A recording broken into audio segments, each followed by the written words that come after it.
చదువుకున్న పరిశుద్ధ గ్రంథం నుండి నిర్గమకాండము 9వ అధ్యాయము 27వ వచనాన్ని చదువుకున్నాం.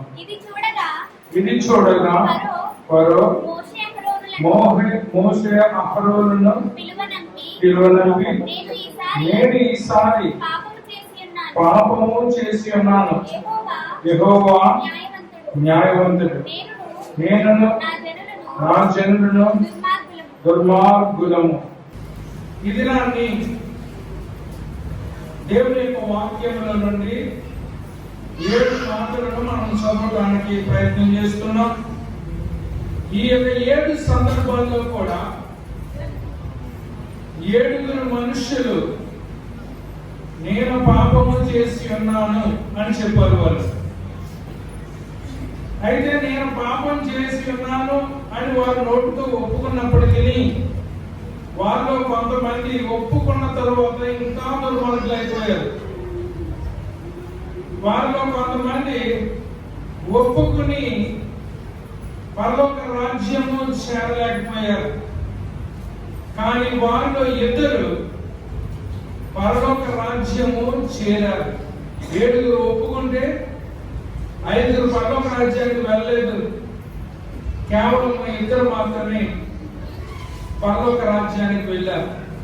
ఈ యొక్క 7 సందర్భాలను దేవుని కృపను బట్టి జ్ఞాపకం చేస్తూ ఉన్నాం. ఈ రోజు మనం నేర్చుకోబోయేటువంటి అంశం ఏంటనగా ది కన్ఫెషన్ ఆఫ్ సిన్, పాపమును ఒప్పుకొనుట అనేటువంటి అంశం మీద ఈ దినాన్ని దేవుని యొక్క వాక్యాన్ని మనము నేర్చుకోబోతూ ఉన్నాం.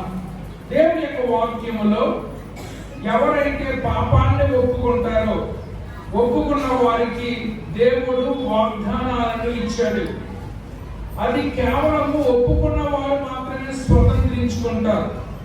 దేవుని యొక్క వాక్యం తెలియజేస్తూ ఉంది, తన అతిక్రమములను దాచిపెట్టి వాడు వర్ధిల్లడు, దాన్ని నీ ఒప్పుకొని విడిచిపెట్టినటువంటి వాడు కనికరాన్ని పొందుకుంటాడని దేవుని యొక్క లేఖనము చాలా స్పష్టంగా మనకు తెలియజేస్తూ ఉంది. అయితే ఈ యొక్క 7 సందర్భాల్లో కూడా 7 రకాలైనటువంటి మనుషులు వివిధ సందర్భాలలో ఈ మాటలు పలుకుతున్నటువంటి పరిస్థితి మనకు కనబడుతూ ఉంది. అయితే మనము దేవుని దగ్గర ఒప్పుకుంటే తప్ప మన పాపాలను ఒప్పుకుంటే తప్ప మనం ప్రభు సన్నిధిలోనికి చేరలేము.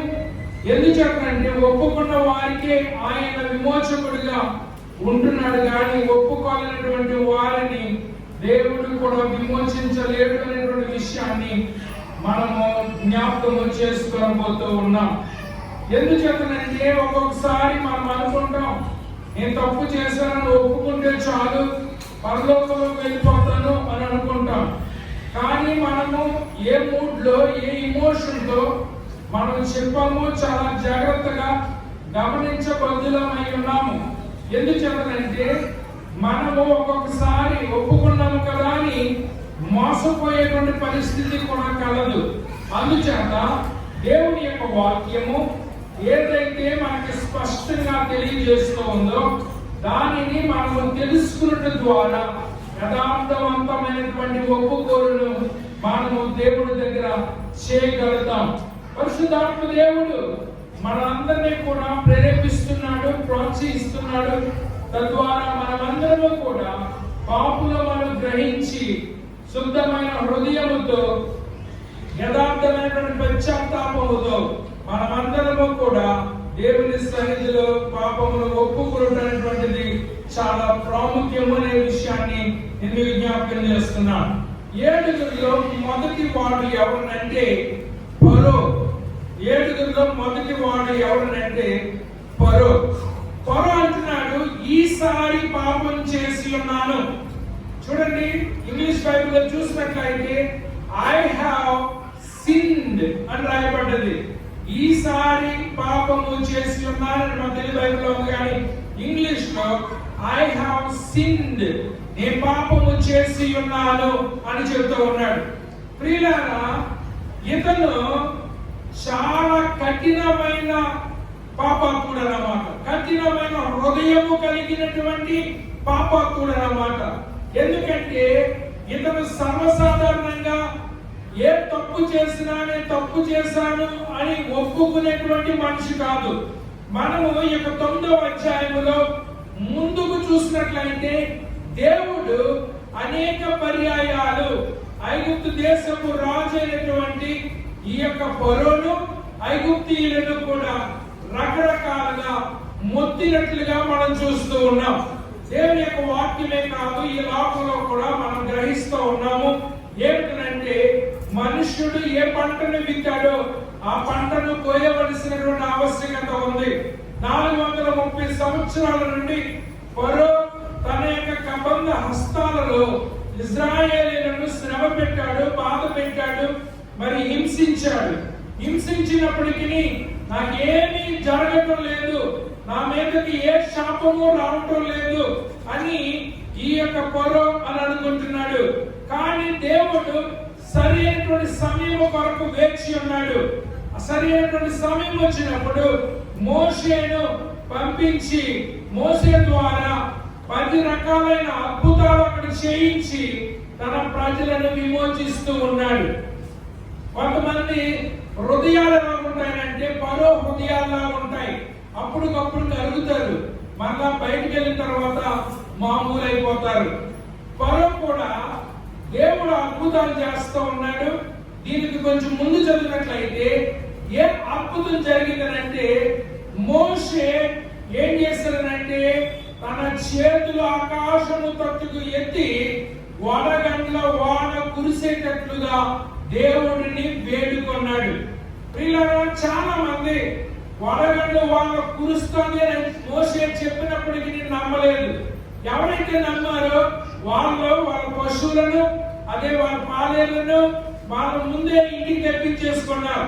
ఎవరైతే నమ్మలేదో వాళ్ళ యొక్క పొలాల్లోని వారి పశువులను పాలేరుని అక్కడే ఉంచారు. దేవుడు మోషే ద్వారా చెప్తూ ఉన్నాడు, మీరు దేవుని యొక్క మాట వినేటువంటి ప్రజలు కాదు, మీ హృదయాన్ని కఠినపరుచుకున్నటువంటి ప్రజలు.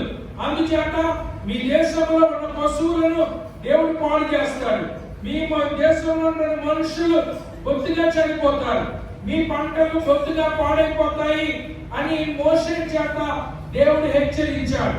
హెచ్చరించినప్పటికీ ఫరో హృదయం ఎలాంటిదనంటే అప్పటికప్పుడు ఇమ్మీడియట్ గా మారిపోయినట్టుగా కనబడుతుంది. కానీ ఆ సమస్య తగ్గిపోయిన తర్వాత మళ్ళా యథావిధిగా పాపములో కొనసాగించబడేటువంటి ఒక వ్యక్తిగా ఈ ఫరోను మనము చూస్తూ ఉన్నాం. మనము కూడా అంతే. ఇప్పుడు చాలా మంది దైవ సేవకులు విదేశాల్లోనూ స్వదేశాల్లో కూడా మన దేశంలో కూడా చెప్తున్నారు, ఇంతకు ముందు ఎప్పుడు రాలేనంత జనం చర్చకు వస్తున్నారంట. ఎందుకు వస్తున్నారో తెలుసా? ఎందుకు వస్తుందో తెలుసా? ఈ మహమ్మారి ఎప్పుడు మనం పట్టుకుంటుందో, ఎప్పుడు చచ్చిపోతామో, దేవుడా మమ్మల్ని కాపాడు అని చెప్పేసి మరి భయం వేసి దేవుడి దగ్గరికి వస్తున్నారు. అర్థమైందండి? విజయనగరం గారు వయసు ఎంత, మన వయసు ఎంత, ఆయనకే వెళ్ళిపోతుంది సావంటే, మరి రాంగ్ అంటే ఆయనకే భయం వేస్తుంది. మరి మనకి ఎంత భయం వేయాలి? ఎందుకంటే క్రైస్తవుడు రాగం వచ్చినా మరణం వచ్చినా భయపడకూడదు, మనం సిద్ధపడి ఉండాలి. మనం సిద్ధపడి ఉన్నాం అనుకోండి మనకు భయమే లేదు. సిద్ధపడలేని బాధ, కానీ మన బాధ ఏంటి? దేవుడు ముందే హెచ్చరించాడు ఐగుప్తు ప్రజలను, మీరు సిద్ధపడండి, వడగండ్ల వాన పడబోతుంది. ఆ వడగండ్లతో పాటు పెద్ద పెద్ద ఉరుములు ఉరిమి అనేకమైనటువంటి పిడుగులు పడబోతూ ఉన్నాయి అని దేవుడు హెచ్చరించాడు. కానీ వీళ్ళు సిద్ధపడలేదు. కానీ ఇప్పుడు ఎప్పుడైతే వడగండ్ల వాన పడుతుందో చూడండి, వాళ్ళకి చేరు పాడైపోతున్నాయి, వాళ్ళ పశువులు పాడైపోతున్నాయి. ఎవరైతే బయట బయట ఉన్నారో వాళ్ళందరూ కూడా పెద్ద పెద్ద వడగండ్లు పడి వాళ్ళు చనిపోతూ ఉన్నారు. చనిపోతుందంటే ఇంతవరకు భయం వేయలేనటువంటి ఫరో ఏమన్నాడంటే, ఏమన్నాడు? ఈసారి పాపం చేశాను అంటున్నాడు. ఈసారి పాపం చేశాను అంటున్నాడు. అనేది ముందు పాపం చేయలేదా? జనాలు బాధపడుతున్నప్పుడు అది పాపం కాదా? అలాగే జీతం ఇవ్వకుండా వాళ్ళ చేత పని చేయించుకోవడము నేరం కదా? ఇవన్నీ చేశాడు. కానీ ఇన్ని రోజుల నుంచి అతను చేసినంతా కూడా కరెక్ట్ అనుకుంటున్నాడు, కానీ నేను చేసింది పాపము అని అనుకోవటం లేదు. కానీ ఇప్పుడు ఏమంటున్నాడంటే ఆ వడగల్లో అనేక మంది చనిపోతారంటే అనేక మంది పంటలు పాడైపోతుంటే మేము ఏం తినాలి, మేము ఏ పశువుల యొక్క పాలు తాగాలి అని వాళ్ళందరూ కూడా భయపడిపోతూ ఉన్నప్పుడు ఈ వార్త ఈ యొక్క కఠిన హృదయాత్ముడైనటువంటి ఈ పరోక్షణ పడినప్పుడు మోషేను అహరోను పిలిచి అంటున్నాడు, ఈసారికి పాపం చేశాను, మీ దేవుడు న్యాయవంతుడు, మేము మా జనులు దుర్మార్గులు అని చెప్తా ఉన్నాడు. దేవస్థానం చెప్తాం. ఒకప్పుడు నేను దుర్మార్గుని, నేను పాపాత్ముడిని ఎప్పుడు ఒప్పుకుంటానంటే దేవుడు మొద్దు తినే కానీ నీ దుర్మార్గుని పాపని ఒప్పుకోడు. అర్థమైందండి? ఎందుచేతనంటే మన మట్టుకు మనం అందరం కూడా అనుకుంటాము, మన దృష్టిలో మనం అందరం అనుకుంటాం నా తప్పు ఏమీ లేదండి. మీరు ఎంత దెబ్బలాడుకుంటారు అనుకోండి, వాళ్ళ దగ్గరికి వెళ్ళి మధ్య నుండి మీరు వినండి, వీడు ఎప్పుడు అంటే నా తప్పు ఏమీ లేదు. చూడండి, మేము దారి పడిపోతుంటే ఇప్పుడు రోడ్లు పోగాక పాలు వచ్చేది, ఆటో ఇటో వచ్చేస్తున్నాయి, ఇద్దరు ఆపేసి రోడ్డు మీద మనం టైం వేస్ట్. అప్పుడు ఎవరైనా వెళ్ళి ఏమైంది రావాలంటే అంటే నేను ఆనందని నా మీద వచ్చేసాను అన్నాడు ఒకడు. ఎందుకు చెప్పినట్టు ఇద్దరు కరెక్ట్ అయితే ఎవరు తప్పు? ఇద్దరు కరెక్ట్ అయితే ఎవడో ఒకరు ఖచ్చితంగా తప్పు ఉంటుంది. కానీ ఎవరు కూడా నాది తప్పు అని అడ్మిట్ చేయటం లేదు. కానీ పరో దేవుడితో సమానం, వారికి దేవుడితో సమానం కనుక దేవుడు తప్పు చేస్తాడా? దేవుడు తప్పు చేయడనేటువంటి భావనలో ఐగుప్తు దేశ ప్రజలందరూ కూడా ఉన్నారు. అలాంటిది ఐగుప్తు దేశపు ప్రజలు ఎవరినైతే దేవుడిగా చూస్తున్నారో ఆ దేవుడు అంటున్నాడు, ఈసారికి నేను తప్పు చేశాను, నేను నా జనుడు దుర్మార్గులము, మీ దేవుడు యథార్థవంతుడు అని చెప్తా ఉన్నాడు. ఎందుకు ఈ మాట చెప్పాలనంటే అక్కడ జరుగుతున్నటువంటి విపత్తులు చూసి, అక్కడ జరుగుతున్న నష్టాన్ని చూసి దుర్మార్గులను ఒప్పుకుంటున్నాడు. కానీ అది మనసులోంచి వచ్చినటువంటి ఆ పాపాత్ములు ఒప్పుకునేటువంటి ఒప్పుకోలు కాదు. కొంతమందికి అంత ఇగో అని అంటే చిన్న పిల్లలు కూడా మరి అందరికి ఫేస్బుక్ లో పెట్టారు.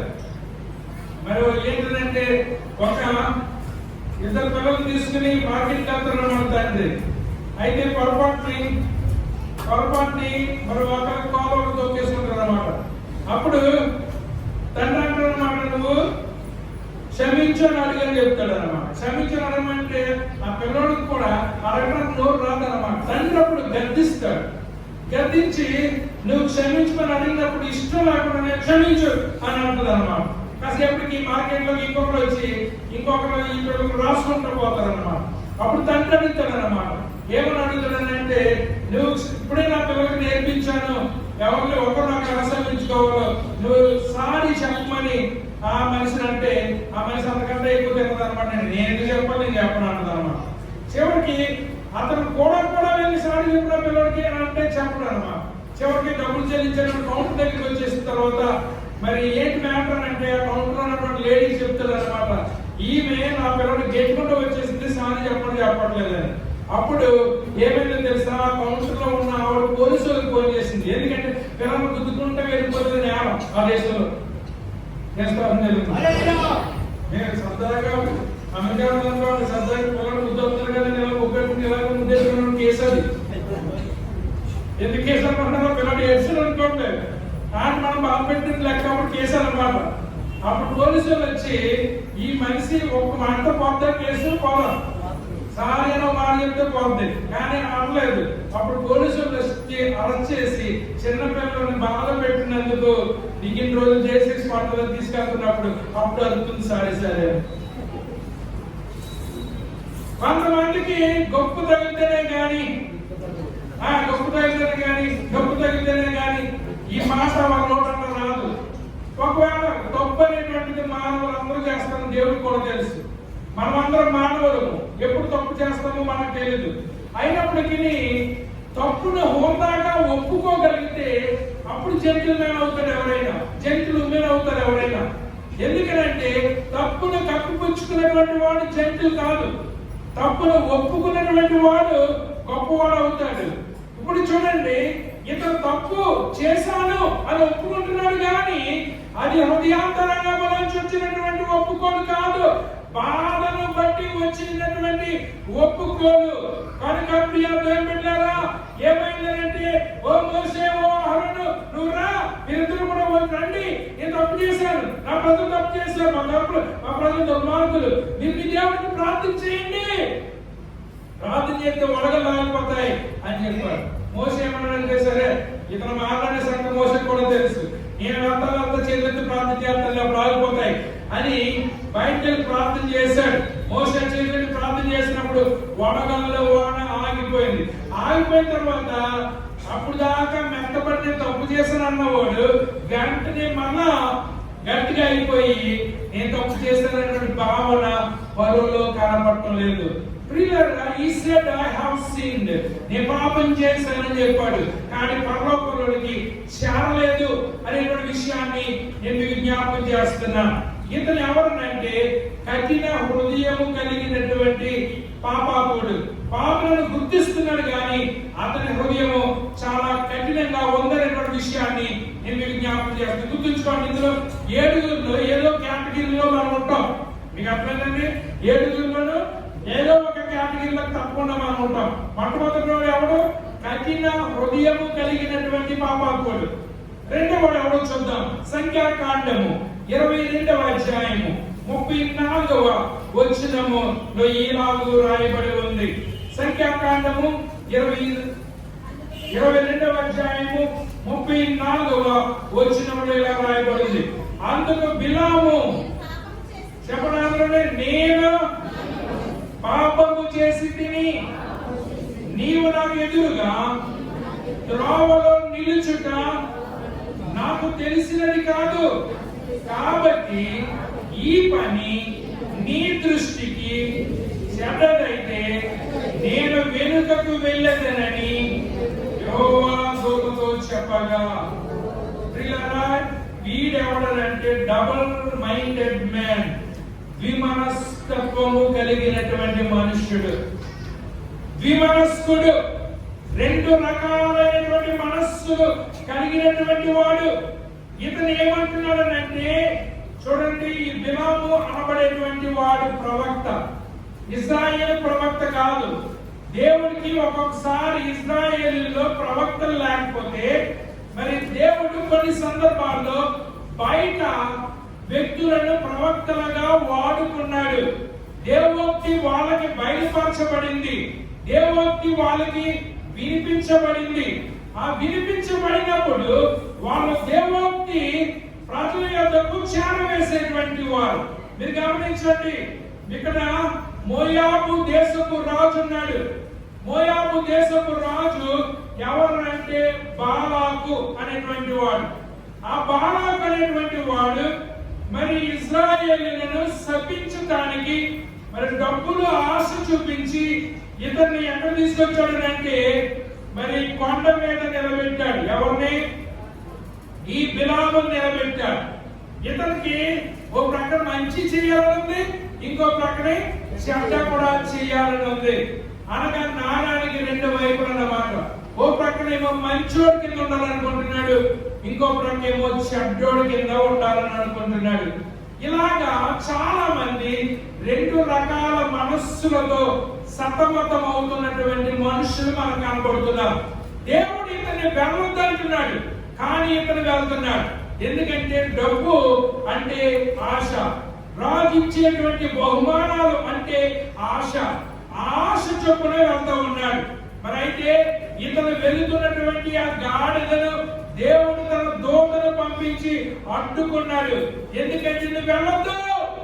దాన్ని ఎంత కొట్టినా రోజు వెళ్ళింది వెళ్తలేదు. ఎందుకు వెళ్తలేదనుకుంటున్నారు?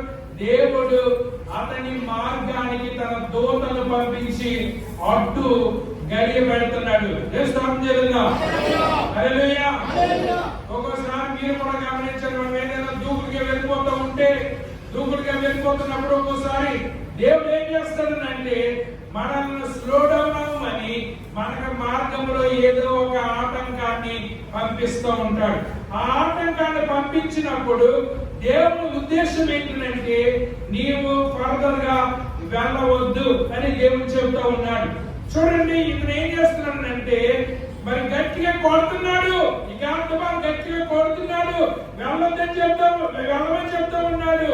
కానీ ఇతనికి ఎవరు కనపడలేదు అంటే మరి దూసిన ఖడ్గము పట్టుకుని నిలిచినటువంటి దేవుని దూత యెహోవా దూత అతనికి కనపడటం లేదు. ప్రియులారా, నీవు నేను చెడు చేయటానికి దూకుడుగా వెళ్తున్నప్పుడు తన బిడ్డలను దేవుడు ఆపు చేస్తాడు.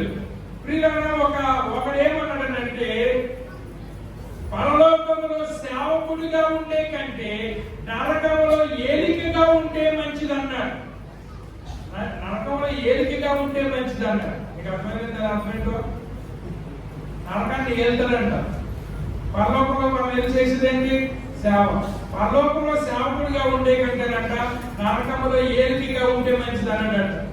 ఎందుచేతనంటే సైతాన్ గారు ఇలాగే చెప్తూ ఉంటాడు.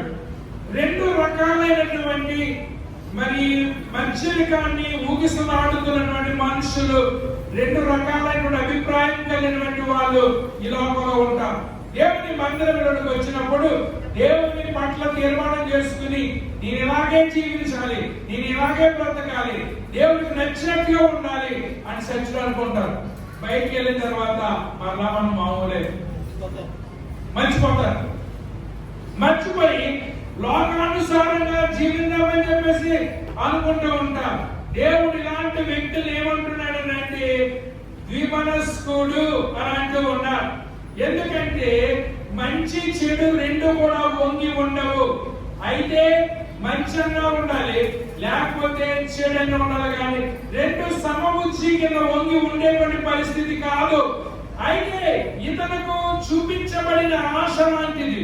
ఇప్పుడు ఏం చేస్తున్నాడు అంటే ఎవరినైతే దేవుడు దీవించాడో డబ్బుల కోసం, ఆమె రాజించేటువంటి బహుమానాల కోసం వాళ్ళను దూషించడానికి వెళ్తూ ఉన్నాడు. కొండ మీద నిలబడ్డాడు. కొండ మీద నిలబడి దూషిద్దామని తెలిసాడు. దేవుడు ఏమన్నాడు? నీ నోట్లో నుంచి దోషణ రాదు. ఏమొస్తుందంట చెప్పండి. యాకోబు, నీ నివాసములు ఎంత రమ్యములు, నీళ్లు కాలిపోవడం, నీళ్లు ఊడిపోవడం, నీళ్లు కూలిపోవడం అని శాపనార్థాలను పోయి పెట్టడానికి. కానీ దేవుడు వీడి శాపనార్థాలు పెడదామని చెప్పేసి నోరు తెరిచేసరికి ఆ నోట్లో దేవుడు ఏమంటాడు తెలుసా? యాకోబు, నీ నివాసములు ఎంత రమ్యములు. నీవు చెడు చేద్దామని నోరు తెరిచినప్పుడు ఆ చెడు నోట్లో నుండి దేవుడు మంచిని తీసుకొస్తాడు. ఇతను మంచోడే, దేవుడు మాట విన్నవాడే, కానీ ఆశపడి దేవుని యొక్క మాటకు ఈ రోజున మీరేటువంటి పరిస్థితి ఏర్పడింది. మీరు ఒకటి గమనించండి. దేవుడు దీవించినటువంటి వారిని ఎవరు శపించిన ఆ శాపం ఆడదగిన మారగలుగుతారు తప్ప దేవుడి చేత దీవించబడినటువంటి వాడిని ఆ శాపం ఏమి కూడా చేయదు. ఒక లారీ మీద ఏమని రాశానంటే నన్ను చూసి యాడవక రా, అప్పు చేసుకున్నాను అన్నాడు. చిత్రకళాంశాలు వచ్చిపోయేది. ఎందుకంటే ఈ లారీ కొనుక్కున్న కేసు చాలా మంది ఉంటారు అన్నమాట. డబ్బు ఎక్కడ వచ్చేసింది?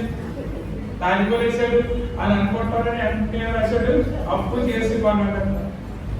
ఎందుకంటే ఆయన ఎలా కొన్నాడో మనకి అనవసరం. మనకి ఏంటంటే చూసి అప్పుడే కావాలి. ఆడు అప్పు చేసుకున్నాడు అంటే దాని అర్థం అప్పు తీర్చగలిగే శక్తి అతను పొందాలి. ఎందుకంటే అప్పు ఎవరైనా తీర్చాలనే చేస్తాడు. ఎవడో కానీ కొంతమంది చేయడు. నేను కొట్టుకోడేమో ముందు ప్లాన్ తోటే అప్పు చేస్తాడన్నమాట. ఎవరెవరి దగ్గర అయితే చేస్తే ఎగ్గొట్టేస్తే బాగుంటుంది, ఎవరైతే అడగరు అని. ఎంతకుంటే నీకు అంత తీగా ఉంటే వాళ్ళు కష్టపడ్డాడు వాడికి చెప్పడం వాళ్ళు కష్టపడ్డాడు వాళ్ళకి తీగడం. మరి ఎంత కొట్టేస్తే మరి ఎంతవాడు ఎంత బాధపడ్డాడు సొంత కట్టుకున్నవాడు. మనం మూతులు కట్టుకున్నైనా సరే ఏం చేయాలన్నమాట? అప్పు తీర్చాలి. అంతేగా రోజు లాక్డౌన్ కదా పడవడుకు తినేస్తాం కాదు. ఏం చెప్పాలంటే ఈ పడవడుకున్న డబ్బు ఒక 100 రూపాయలు వచ్చినాక 100 రూపాయలు బాకీ కడితే అవసరం ఎంత సంతోషిస్తాడు. కానీ మనం అలా కాదు. అబ్బాయి అందరూ మొలకొస్తుంది ఏంటి ఇలాగనుకునే ఏ బాకీ కట్టం మనం. ఒక 100 రూపాయలు కంటే ఒక 100 రూపాయలు తగ్గిపోయినట్టే కదండి. మీరు ఆలోచన చేయండి. ఏం చెప్తానంటే తీర్చేటువంటి వాడు మూడు కట్టుకునే సరికి తీరుస్తాడు. తీర్చాలనుకోలేనటువంటి వాడు ఎలాగైనా ఎగ్గొట్టే సూత్రం వాడికి కనపడుతూ ఉంటుందనేటువంటి సంగతిని మీకు జ్ఞాపకం చేస్తూ ఉన్నాను. ఎందుకు చెప్పాలంటే ప్రేమ విషయంలో తప్ప మనం ఎవరికి కూడా వచ్చుకోకూడదు. ప్రేమ విషయం అంటే మనం ఎవరికైనా వెళ్తాం, అక్కడికి అంతా తీరుతారు, అది ఎంతో ఆప్యాయత, మనకు అతీతానికి ఇష్టం ఉండదు. కానీ ఆమె చూపించిన ప్రేమను బట్టి మనకి ఏం చేయబడుతుంది? టీ తాగడానికి ఇష్టం లేకుండా మనం చూపించే ప్రేమను బట్టి తాగుతాం, తింటాం. దాని విషయంలో మనం ఎవరికైనా అచ్చుండొచ్చేమో కానీ, ధనం విషయంలో కానీ, మిగతా విషయాల్లో కానీ మనం ఎవరికి అచ్చుండకూడదు అంటాం. ఎందుకంటే నీవు ఎంత కష్టపడితే నీకు డబ్బులు వచ్చినాయి, ఎంతోటి కూడా కష్టపడితేనే వచ్చినాయి. కనుక ఎంతోటి మనం ఎంత గౌరవం ఇచ్చుకున్నామో, ఇచ్చుకున్నప్పుడే గొప్ప ఎంత బాగా మాట్లాడతారో, మళ్ళీ కట్టినప్పుడు మాత్రం ఎంత బాగా చెప్తుందో. ఈ డాక్టర్ చూడండి, డాక్టర్ మరి వచ్చిన ఒక గంట వస్తుంది, ఎంత హ్యాపీగా ఉంటుంది. మరి కట్టినప్పుడు రేపు అని తిప్పుకుంటారు, తింటూ ఉంటారు, డాక్టర్ చెప్తూ డాక్టర్. అదే ఒక పరిస్థితి. కనుక మీరు గమనించాలని మనం చేస్తూ ఉన్నా. God has already blessed you. దేవుడు నిన్ను ఆశీర్వదించాడు. దేవుడు నిన్ను ఆశీర్వదించినట్లయితే నిన్ను ఎవడ కూడా శపించలేడు. యూనిట్లు ఎన్ని పోతే సమయం ఉంది? అసలు పబ్లిక్ ఎగ్జామ్ పాస్ అయిపోతేనే యూనిట్లు పోయిపోతే ఏమన్నా అక్క చెప్పండి, మాట్లాడండి. పబ్లిక్ ఏ పాస్ అయిపోతుంది. నేను పాపానికి ఎలా పాస్ అవ్వమో మార్పు ఎలాగేశారు, ఎందుకు సంత ఎలాగేశారమ్మో మార్పు అంటే పాసలు ఇచ్చారు. బాగా చదివినోడికి పాసలు ఇచ్చారంట. ఎవరు పాస్ అయిపోడు? ఇప్పుడు అసలు పాస్ అవ్వలేనోడు పాస్ అయిపోడు, అది ప్లస్. కానీ ర్యాంక్ వస్తుంది అనుకున్న వాడికి కూడా ఏమి ఇచ్చారు? పాస్ అని ఇచ్చారు. ఇప్పుడు అది ఎంత నలిగిపోతుందో ఒకసారి ఆలోచన చేయండి. అందుచేత మీరు గమనించండి, ఆల్రెడీ పబ్లిక్ ఎగ్జామ్ పాస్ అయిన వాడికి యూనిట్లు లెక్క కాదు. దేవుడు ఆల్రెడీ మనం ఆశీర్వదిస్తే మనుషులు పెట్టిన శాపాలు మనకి ఏమవ్వవు. సైతాన్ గారు వచ్చి శాపాన్ని నీ మీద ఉచ్చరించిన ఆ ఉచ్చరించినటువంటి ఆ శాపం వాడి మీదకి వెనకాలుతుంది. కానీ దేవుడు ఆశీర్వాదం అలాగే నిలబడి ఉంటుంది. అయితే అక్కడ మనుషులు శాపాలు నాకు ఏమో ఎక్కడ వచ్చేదేమో అని అనుకోకుండా మీరు ఏమో రావు. దేవుడు ఆల్రెడీ మిమ్మల్ని ఆశీర్వదించాడు. దేవుడు మిమ్మల్ని ఆశీర్వదించాడు. శాపాలు మనల్ని ఏమి కూడా చేయలేరు. దేవుడు ఇజ్రాయేలు ప్రజలను ఆశీర్వదించాడు. ఈ డబ్బు కాసుకొని 100 శాతాల్లో పెట్టడానికి వెళ్ళాడు. కానీ దేవుడు ఏమన్నా తెలుసా? నీవు 2 మనసుల మధ్య ఊగిసలాడుతున్నావు. ఓ పక్కనేమో దేవుడు మాట వినాలని ఉంది, ఓ పక్కనేమో రాజు మాట వినాలని ఉంది. నువ్వేం చేయలేక సతమతం అయిపోతున్నటువంటి 2 రకాల మనుషులు నువ్వు. కానీ నీవు సభ్యతామని నోరు తెలిస్తే నీ నోటి వచ్చి దీవులే కానీ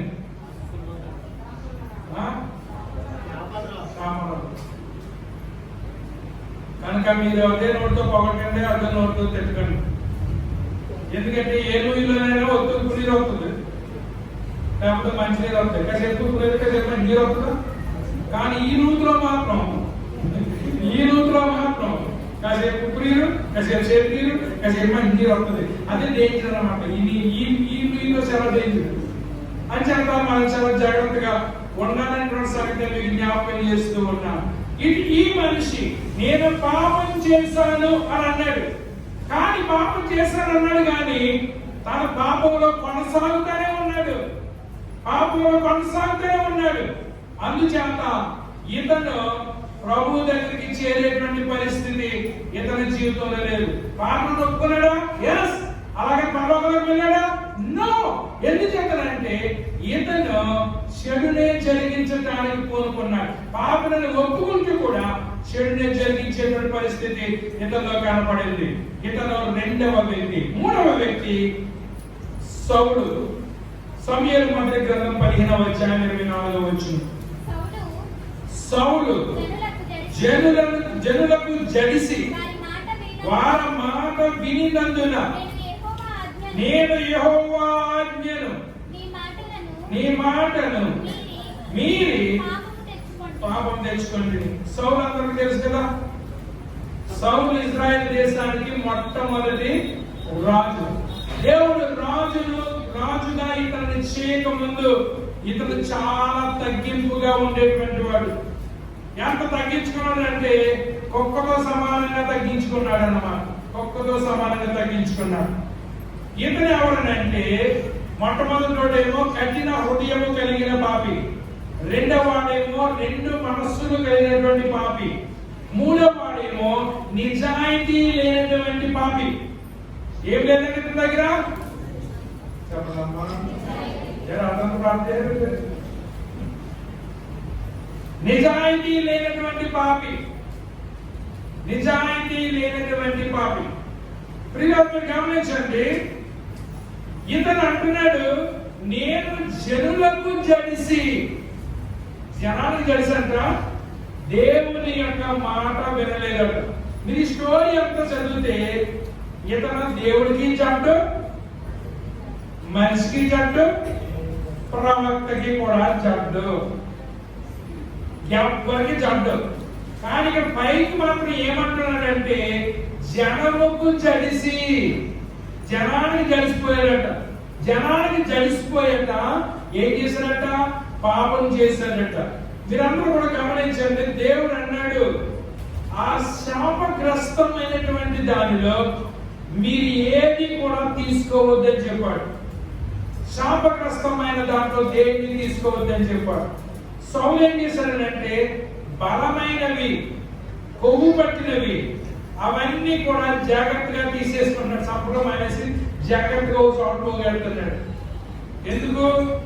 నేనేమో నా స్వార్థం కోసం పోగొట్టుకోవట్లేదు, ఎవరి కోసం? దేవుడి కోసమే పోగెడుతున్నాను అని అంటున్నాడు. ఎందుకంటే దేవుడు తర్వాత అంటాడు అన్నమాట, నీరు ఇది ఎందుకు తీసావయ్యా ఈ బలమైన వాటిలన్నింటినీ నేను తీసుకోద్దాను కదా అని అడుగుతుంటే, దేవుడా నీకు బలిద్దామని. ఎవరు బలిద్దామనంట? నీకు బలిద్దామని నేను తీసుకున్నాను ఇవి అని అంటున్నాడు. అప్పుడు దేవుడు అంటున్నాడు బలులు అర్పించుట కంటే మాట వినుట శ్రేష్టము. నువ్వు బలిస్తే నాకు గొప్ప వచ్చేది అనుకుంటున్నావేమో.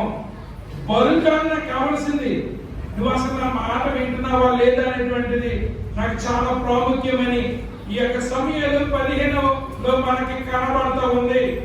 ఎందుకు చెప్తానంటే ఇతను దేవుడి మాట విన్నట్టుగానే విన్నాడు, కానీ ఇక్కడికి వచ్చినప్పటికి ఏమంటున్నాడంటే తన చిత్తమేందో అదే చేస్తున్నాడు.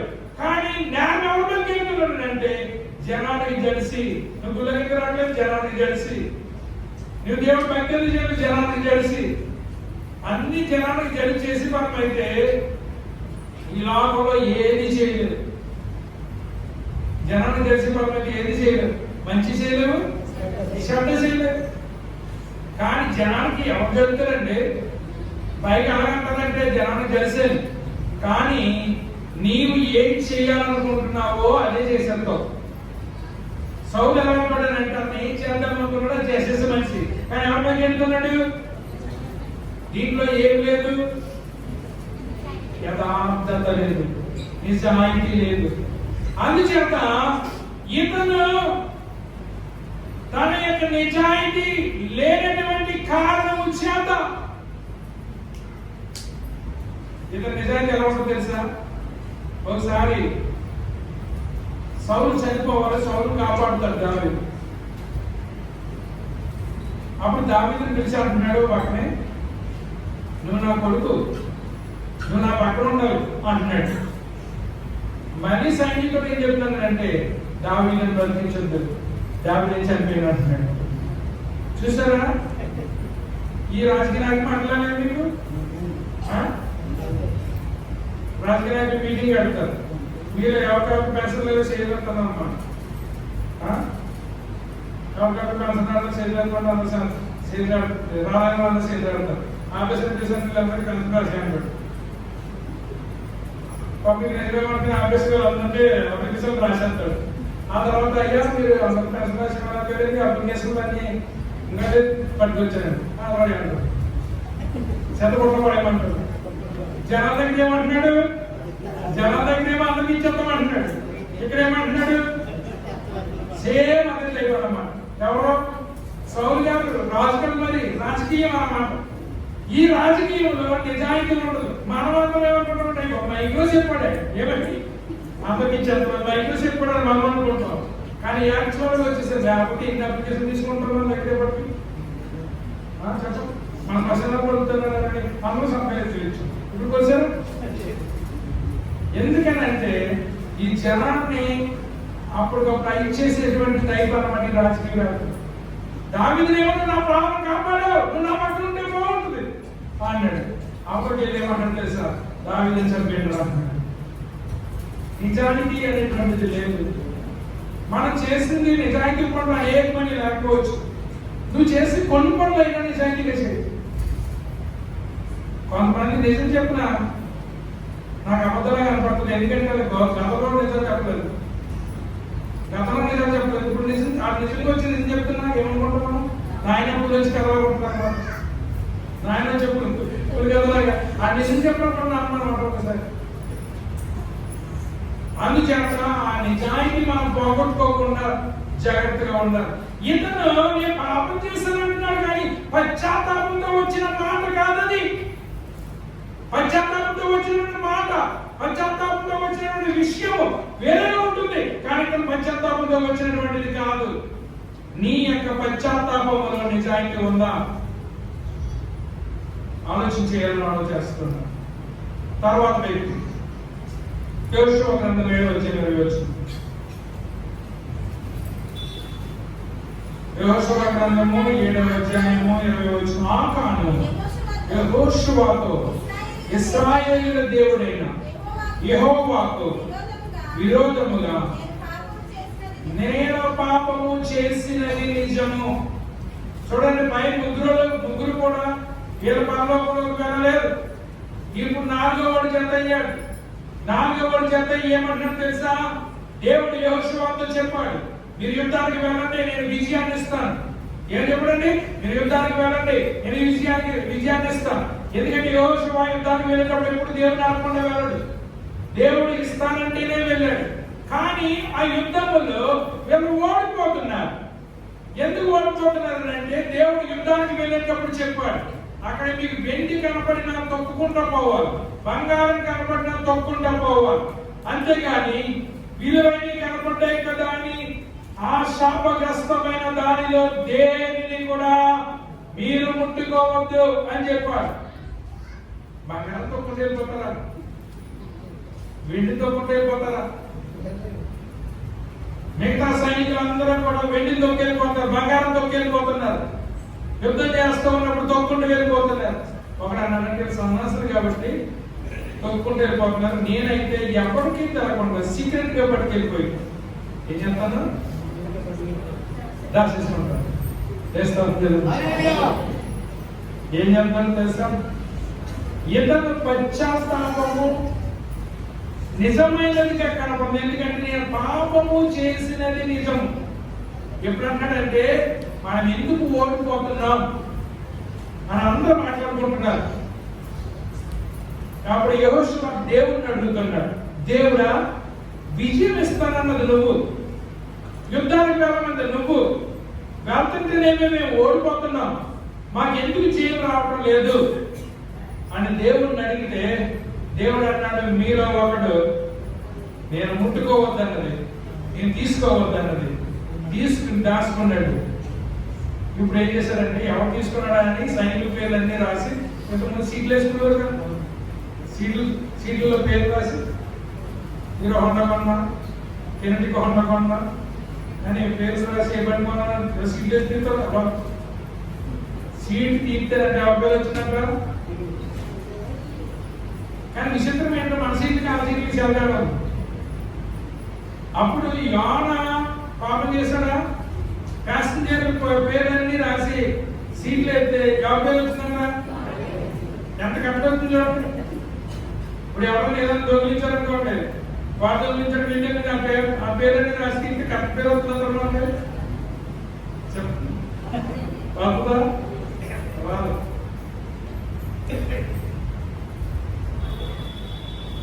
ఈ సంవత్సరం ₹1,00,000 పోయింది నా దేవుడి నుంచి. ఇంట్లో పోయినప్పుడు ₹1,00,000 పోగొట్టుకున్నాను. నేను అందరూ బాధపడ్డాను. నేను దేవుడు అడిగాను, ప్రభు మేము ఇంత ఏడుస్తున్నాం, కానీ మాకంటే రెట్టింపు తీసుకున్న వాళ్ళు ఎందుకంటే కదా పశ్చాత్తాపం రావాలి. నెల తరపు కూడా దేవుడు సమాధానం చెప్పారు చేస్తామని చెప్పి. కానీ కొంతమంది మారుమనసు రాదు, కొంతమంది మారుమనసు రాదు. అయితే లక్షతోనే జీవితం పోలేదు. దేవుడు పోగొట్టుకున్న దానికంటే ఎక్కువ ఇస్తాడు మనకు. కానీ ఆ సమయంలో మనం చాలా బాగా కలుగుతుంది. కానీ తీసే వ్యక్తికి అయ్యో వాళ్ళు ఎంత కష్టపడి డబ్బులు వచ్చినాయి అనేటువంటి ఆలోచన కూడా లేకుండా ఎక్కడ బయటకి పడేసుకున్నాం అనుకోండి, అది వేరు. బయటకి వెళ్ళిన వాళ్ళు జీవనం జరుగుతుంది. ఇంట్లో నుంచి బయటకు వెళ్ళకుండా పోతాం ఎంత దూరం అది అదన్నమాట. ఇంట్లో నుంచి బయటకు వెళ్ళకుండా పోయిందంటే ఇంట్లో ఎవరో పై నుంచి రావాలి, ఇంట్లో తీరు కదా, అలా పరిస్థితి. కానీ దేవుడు మాకంటే రెట్టింపు శ్వాసం ఇచ్చాడు. కానీ పశ్చాత్తాపం లేదు మనుషులు. ప్రియులను మీరు గమనించండి, పేర్లన్నీ రాసి పేరు వేసినప్పుడు ఆ కాలం పేరు వచ్చింది. ఇప్పుడు అంటే ఇందాక ఇందులో మనకు విజయం రావట్లేదని అందరూ అడుగుతుంటే మీరు చెప్పలేదు. ఇప్పుడు పేరు వచ్చిన తర్వాత అంటున్నాడు, నేను పాపం చేసింది నిజమే అని ఒప్పుకున్నాడు. కానీ ఇతను నిజమైన పశ్చాత్తాపముతో ఇతను ఒప్పుకోలేదు. అలా ఒప్పుకోలేదు కాబట్టి అతను అది తిరిగి చేసిన భూమి అతనిని మింగివేసిన పరిస్థితి మనకు కనబడుతుంది. ప్రియులను మీరు గమనించాలని మనం చేస్తూ ఉన్నాను. ఎందుకనంటే నీ పశ్చాత్తాపం నిజమైనదై ఉండాలి. నీ పశ్చాత్తాపం ఏదో జనాన్ని మభ్యపెట్టేదిగా ఉండకూడదు. ఆ పశ్చాత్తాపం నిజమైనదిగా ఉన్నట్లయితేనే అది మనకి జీవితాలకు ప్రయోజనకరంగా ఉంటుంది అనే విషయాన్ని నేను మీకు జ్ఞాపకం చేస్తున్నాను. చాలా మంది వేదాంతుల గురించి స్టడీ చేశారు. ఆకాను నిజంగా రక్షణ పొందాడా? ఎందుకంటే ఒప్పుకున్నారు కదా. డాక్టర్ గిల్ అనేటువంటి ఆయన ఆకాను రక్షణ పొందాడేమో అనుకున్నాడు. కానీ మాథ్యూ హెన్రీ అనేటువంటి ఆయన ఏమన్నాడో తెలుసా? దేవుని యొక్క వాక్యాన్ని విశదీకరిస్తూ అతను ఏమంటాడు తెలుసా? ఇతని కేసులో దేవుడు శిక్షను అనుభవించాడు అంటే కారణం ఏంటంటే ఇతను తప్పకుండా నిజమైనటువంటి పశ్చాత్తాపము పడలేదు అనేటువంటి విషయాన్ని మనం చూస్తూ ఉన్నాం. ప్రియులారా, పశ్చాత్తాపం అనేటువంటిది నిజంగా ఉండాలి. అంతేగాని డూప్లికేట్ పశ్చాత్తాపం అయినట్లయితే అది మనము పాపంలో పడతాము, దేవుని యొక్క ఉగ్రతకు గురవుతాము అనేటువంటి సంగతిని నేను మీకు జ్ఞాపకం చేస్తూ ఉన్నా. కనుక నీకు ఎప్పుడైతే నిజమైన పశ్చాత్తాపడ్డావో దేవుడు అటువంటి మరణము నుండి నేను తప్పిస్తాను. లేకపోతే ఉగ్రతతో కూడినటువంటి మరణం నీవు నేను అప్పగించబడాలనేటువంటి సంగతిని నేను జ్ఞాపకం చేస్తూ ఉన్నా. తర్వాత మత్తయి సువార్త 27వ అధ్యాయం 4వ వచనం. The repentance of despair, నిరాశతో నిస్పృహతో పశ్చాత్తాపడటం. మత్తయి 27:4. నేను నిరపరాధ రక్తమును అప్పగించి పాపము చేసి తిని చెప్పాను, వారు దానితో మాకేమి. ఇతను ఎవరంటే నిరాశతో నిస్పృహతో పశ్చాత్తాపడ్డాడు యోధ ఇస్కరియోతు. యోధ ఇస్కరియోతు యేసు ప్రభువుని ఎంత కమ్మేశాడండి? 30 వెండి నాణాలు కమ్మేశాడు. ఇతను ఎందుకు అమ్మేశాడో మనకు తెలీదు. అంటే ఆయన అమ్మేసిన కానీ ఆయన శక్తి కలిగినాడు, ఆ చేతిలో చిరిపించుకొని చేస్తాడని అనుకుని ఉంటాడు. కానీ అనుకున్నట్టుగా జరగలేదు. యేసు ప్రభువుని పట్టుకుని సిలువేసేశారు. సిలువేసేసిన తర్వాత ఎక్కడ డబ్బులు ఎక్కడ ఎంతమంది దేవుడిలో సందేశం ఎంతమంది ఉంటాడు. వాళ్ళు అన్నారు నువ్వు ఇక్కడ వేయడానికి వీల్లేదు. అప్పుడు మనలో ఇసిరేసారు, మీకు తెలుసు. దాన్ని తీసుకెళ్లి ఒక భూమిని కొన్న రకదేవుడు అనేటువంటి పేరు పెట్టారు. దానికి రక్తాపరాధంతో కొన్నటువంటి భూమి. చూడండి, ఒక్కరికి వెండి నాణాలు తన జీవితం బాగు చేస్తాయని అనుకున్నాడు.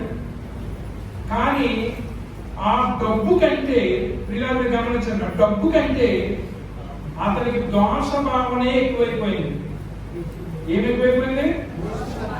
దోష భావన ఎక్కువైపోయింది. మన కాదు మనం తీసేసుకుని దాన్ని ఎంజాయ్ చేస్తానంటే ఆ మాత్రం హృదయం చెప్పదా? మనకి అమ్మా ఆటోలో 1,00,000 రూపాయలు మర్చిపోతే పడితే పోతే ఎందుకు ఇచ్చారండి?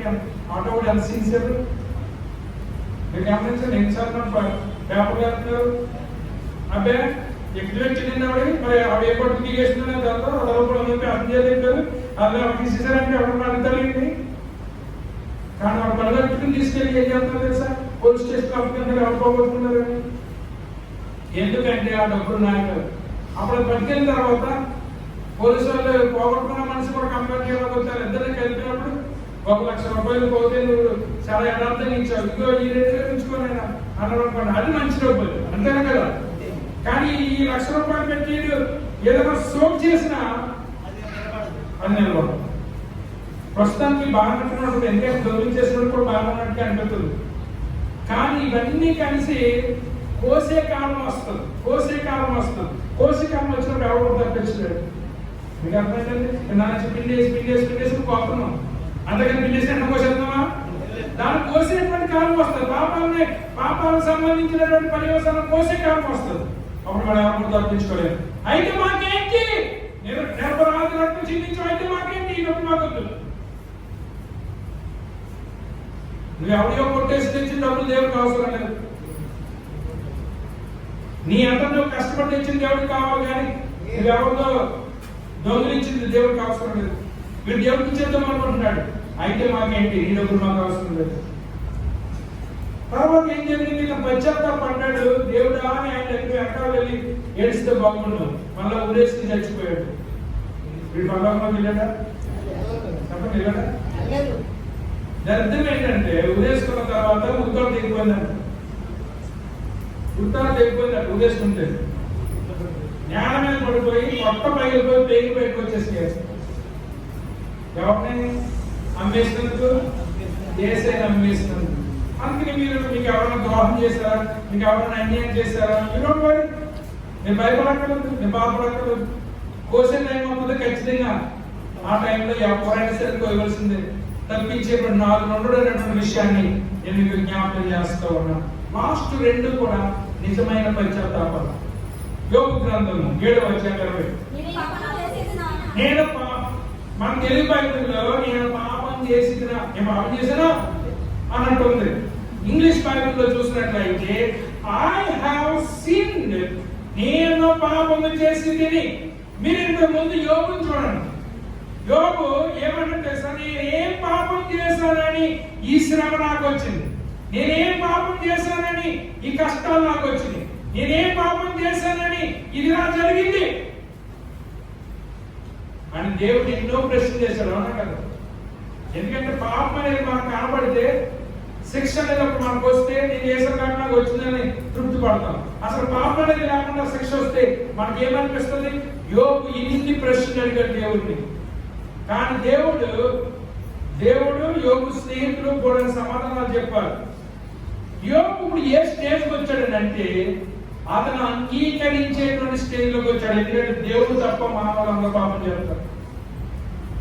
ఇప్పుడు యోబు అంటున్నాడు, నేను పాపము చేసి తిని. ఎందుకంటే నా పాపం నాకు కనపడదు, కానీ నరులను కనిపెట్టువాడా, మనుషులు చూసేవాడా?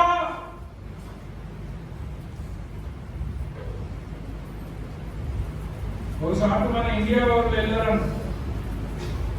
ఇండియా అంటే బంగారం వెండి ఉన్నటువంటి దేశం అని చెప్పేసి ఆ వెండి గిన్నెలోని బంగారం స్పూన్లు పెట్టారంట. అంతే చేసేసుకొచ్చారు. మన దేశాన్ని అమ్మేసినట్టే కదా, మన దేశాన్ని అమ్మేసినట్టే కదా. మన అప్పటికే స్కూల్ చెప్పాలి కదా. ఇప్పుడు అంటే అక్కడ సీసీ కెమెరాలు వచ్చేసినాయి కాబట్టి ఎవరు ఎగ్జాక్ట్గా తీసేసాడో తెలుసు. ఒకప్పుడు మేము అమెరికాలో ట్రైనింగ్ వెళ్ళినప్పుడు వాళ్ళు టిష్యూ పేపర్ చూసేసి పడేసినట్టు, ఇది మన రోడ్డు వేసినట్టు. ఒకసారి అన్నారు, మా సీసీ కెమెరా మీకు తెలియదు, ఎగ్జాక్ట్గా ఎవరు పడేసాడో మాకు తెలుసు. ఎందుకంటే దాని పైన వేసిన 500 దారాలు, అనగా 37,000 ఏంటి ఒకసారి అంటే అయినా మీకు ఫస్ట్ వార్నింగ్ ఇస్తున్నా, మీద ఎప్పుడు కూడా పిచ్చి పని చేయొద్దని చెప్పారు. 37 ఏళ్ళు రోడ్డు మన ఇండియాలో చేయకపోతే చక్కగా రోడ్డు ఆడుతున్నాం. అందుకే అడగదు ఫస్ట్ టైం అయితే $500, రెండోసారి అయితే $1000, మూడోసారి అయితే $3000. ఆ తర్వాత కౌన్సిలింగ్ ఇస్తారు తీసుకెళ్ళి, మరి వాడికి మెంటలీ రిన్సర్ పడుతున్నాం అని చెప్పేసి కౌన్సిలింగ్ ఇస్తారన్నమాట. అది పరిస్థితి మన దేశంలో. ఏదైనా ఇంట్లో కోడిగుడ్లు పీకేసి ఎంత శుభ్రంగా చూసుకుంటాం మన సినిమాలు. దేవుడు యోబు నేను పాపం చేయలేదు అంటున్నాడు. ఇప్పుడు యోబు నేను పాపం చేశాను ఎందుకంటే నరులను కనిపెట్టువాడా నేను నీ ఎడల ఏం చేయగలను? నేను తప్పు చేశాను, నన్ను ఏం చేయమంటావు? ఇప్పుడు చివరికి యోబు బ్రతికేమైపోతానంటే నాకు నేనే భారంగా ఉన్నాను, నీ పేడ గురిపెట్టేది. నేను ఆల్రెడీ నా శరీరం మీద నేను మోసుకెళ్ళిపోతాను, నాకు నేనే బరువుగా ఉన్నాను, నా మీద గురి పెట్టావయ్యా. ఇది నిజమైన పశ్చాత్తాపం. దేవుడు ఇతను క్షమించాడు, ఇతను మనతిని బాగు చేశాడు. దేవుడు పోగొట్టుకున్న స్థితి కంటే రెండంతల స్థితిని దేవుడు అతనికి అనుగ్రహించాడు. ఎలాంటి పశ్చాత్తాపం ఉండాలి? ఇదే పశ్చాత్తాపం, ద రిపెంటెన్స్ ఆఫ్ సెయింట్, పశ్చాత్తాపడినటువంటి పరిశుద్ధిని యొక్క పశ్చాత్తాపం ఇది. లాస్ట్ చెప్పిన ముగిస్తా. బ్లెస్డ్ కన్ఫెషన్, ఆశీర్వదింపబడినటువంటి ఒప్పుకోలు లేక ఆశీర్వదింపబడినటువంటి పశ్చాత్తాపం. లోకాసు వార్త 15వ అధ్యాయం 18వ వచనం. నేను లేచి నా తండ్రి యొద్దకు వెళ్ళి, తండ్రి నేను పరలోకమునకును విరోధముగాను నీ ఎదుటను నేను పాపం చేస్తాను. తప్పు ఎవరన్నా చేస్తారా? తప్పు కాదు. దాన్ని గ్రహించి నేను పాపము చేశాను అని ఒప్పుకున్నవాడు తండ్రి. కొంతమంది అనుకుంటారు కాలక్రమేణా మనుషులు మర్చిపోతారు అనుకుంటారు. కాలం మారితే శరీరానికి తగిన గాయం మానిపోతాము, కానీ మనస్సుకు తగినటువంటి గాయం మాను. కొంతమంది ఆటోమేటిక్ గా పోతాయి అనుకుంటారు వాళ్ళు చేసి. ఆటోమేటిక్ గా పో. ఎందుకనంటే నువ్వు తెలుసుకోవాలి, నేను ఒక వ్యక్తిని బాధ పెట్టాను, ఒక వ్యక్తిని నా మనసును నలిపేశాను. నేను ఈ రోజున హోందాగా గౌరవంగా నేను తప్పు చేశాను ఒప్పుకుంటే రేపొద్దున నువ్వు నరక శిక్ష నుండి తప్పించబడతావు. నువ్వు ఒప్పుకోకుండా నీకు ఇంకో అర్థం చేసి నువ్వు దాచుకుంటే ఒకవేళ తప్పు అని చెప్పకపోయినా మన పెద్దమనుషులు అలా చెప్పాలి, ఇది తప్పు, వీళ్ళు ఒప్పుకోమని. అలా పెద్దమనుషులు కూడా కాలక్రమేణా కనిపిస్తుంటున్నారు.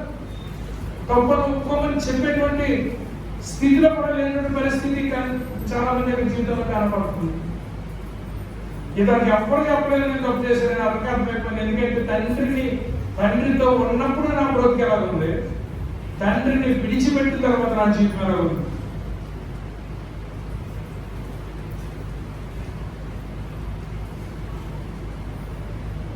కలిసి ఉంటే కలుసుకుమని ఉమ్మడి కుటుంబంలో చాలా ఆశీర్వాదం ఉంటుంది. కానీ ఇప్పుడు మన వెంటనే ఉమ్మడి కుటుంబం ఎక్కదు. వెళ్ళకపోయిన మాసం రోజునే ఇరగాపం పెట్టారు. అయితే ఇప్పుడు పిల్లలు నాకు ఎవరు అవసరం? ప్రతి చోటకి పిల్లలు తీసుకెళ్తావా? ఎవరో పెద్దోళ్ళని ఎంత బాగుంటుంది. నీకు ఏదైనా అవసరం వస్తే పెద్దోళ్ళు ఉండాలి, నీకేమైనా అవసరం లేకపోతే ఎప్పుడు పోతారు. ఎంత దారుణంగా ఉన్న మనసు. పెద్దోళ్ళు లేక ఎంత బాధపడుతున్నాం. అదే ఎవరో పెద్ద దిక్కుంటే మనం ఎంత సంతోషం. ఎందుకంటే పెద్దోళ్ళు అంటే బాధ్యత అలా చూసుకుంటారు. ఈ రోజున మా తండ్రి నా అవసరం నాకు లేదని వెళ్ళిపోయాడు. తండ్రితో ఉన్నప్పుడు జమీందారుగా బతికాడు. తండ్రి లేనప్పుడు పందులు తినేటువంటి పొట్టు కూడా తప్పకుండా అయిపోయాడు. ఇప్పుడు పశ్చాత్తాపడుతున్నాడు. పరలోకపు తండ్రికి భూలోక తండ్రికి కూడా నేను విరోధముగా పాపం చేసి నిన్ను నొప్పించుకుంటాను అని తండ్రి దగ్గరికి వెళ్తున్నాడు. తండ్రి దగ్గరికి వెళ్తా ఉంటే దూరం నుండి తండ్రి చూశాక పరిగెత్తుకుని వెళ్ళి అతను కౌగిలించుకుని మేడ మీద ముందు పెట్టుకుని ఇంట్లోకి ఆహ్వానిస్తున్నాడు. ఇతను కొన్నటువంటి ముందు బట్టలన్నీ తీసేయమంటున్నాడు, మంచి బట్టలు ధరించమంటున్నాడు, తన ఇంట్లో చేర్చుకున్నాడు, గొప్ప విందు జరిగించాడు. ఎంత గొప్ప దేవుడిని చేస్తాడు. ఇతను రక్షణ పొందాడో లేదా? 7 స్టోరీలో ఏ స్టోరీలో మనుషులు రక్షణ పొందారని అంటే మొట్టమొదటి యోబు, రెండవది తప్పిపోయిన కుమారుడు. అతను పశ్చాత్తాపడ్డాడు, పరలోకానికి వారసుడయ్యాడు, పోగొట్టుకున్న దానికంటే గొప్ప ఆశీర్వాదం పొందుతున్నాడు. ఈ 7లో నువ్వు ఎక్కడున్నావు? ఒకసారి జ్ఞాపకం చేస్తున్నాను. ఎక్కడున్నావు ఒకసారి మర్చిపోతారేమో, ఒకసారి మీరు గుర్తు చేసుకోవాలి. మొట్టమొదటి వాడు కఠిన హృదయము కలిగిన పాపి. రెండవవాడు ఎవడు? డబుల్ మైండెడ్ మ్యాన్, 2 రకాలుగా మనసు పనిచేసేటువంటి మనిషి. మూడవవాడు ఇన్సిన్సియర్ మ్యాన్, నిజాయితీ లేనటువంటి మనిషి, సౌలు. 4వవాడు ఆకాను, ఇతని యొక్క పశ్చాత్తాపము నమ్మదగినది కాదు. 5వవాడు ఎవరు? యోధా ఇస్కరియోతు. ఇతని పశ్చాత్తాపం నిరాశలో వచ్చింది తప్ప నిజంగా వచ్చిన పశ్చాత్తాపము కాదు. 6వవాడు యోబు, పరిశుద్ధుని యొక్క పశ్చాత్తాపం. 7వవాడు తప్పిపోయినటువంటి కుమారుడు. వీళ్ళ చివరిద్దరు కూడా వాళ్ళు ఒప్పుకున్నారు, పరలోక రాజ్యం చేరారు. ముందు 5 కూడా ఒప్పుకున్నారు కానీ పరలోక రాజ్యం చేరలేదు. ఇప్పుడు మనం ఏ గుంపులో ఉంటాం? రైతుల తలవంచం. ఇప్పుడు ఏ గుంపులో ఉన్నాం మనం?